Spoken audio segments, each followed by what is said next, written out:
चलिए दोस्तों, आप सभी के बीच हम एक गीत का छोटा सा रिव्यू लेकर आ चुके हैं। जो गीत का रिव्यू का नाम है चल ठुमका लगाओ चले तबला प। यह सॉन्ग खेसारी लाल का है और वीडियो में भी आपको खेसारी लाल देखने को नज़र आ सकते हैं।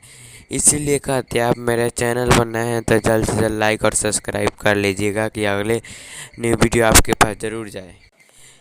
यह सॉन्ग जो चल ठुमका लगाओ चले तबला प, यह सॉन्ग भोजपुरी इंडस्ट्री में बहुत ही तहलका मचाए हुआ सॉन्ग है।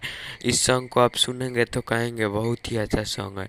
इसीलिए कहते हैं A to Z Bhojpuri official पर जाए और इस सॉन्ग का लाभ उठाएं और इस गीत का सुन। इस वीडियो में हम यह भी बताने वाले हैं कि जितने भी गीत आते हैं पहले मेरे ही चैनल से अपडेट होते हैं, इसी के बाद और किसी के बाद आता है। इसीलिए कहते हैं आप मेरे चैनल पर नए हैं तो जल्द से जल्द लाइक और सब्सक्राइब कर लीजिएगा कि अगले न्यू वीडियो आपके पास ज़रूर जाए। चलिए दोस्तों, आज का वीडियो इतना ही।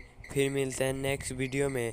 जब तक tata bye bye. Next video का इंतज़ार है। Tata bye bye.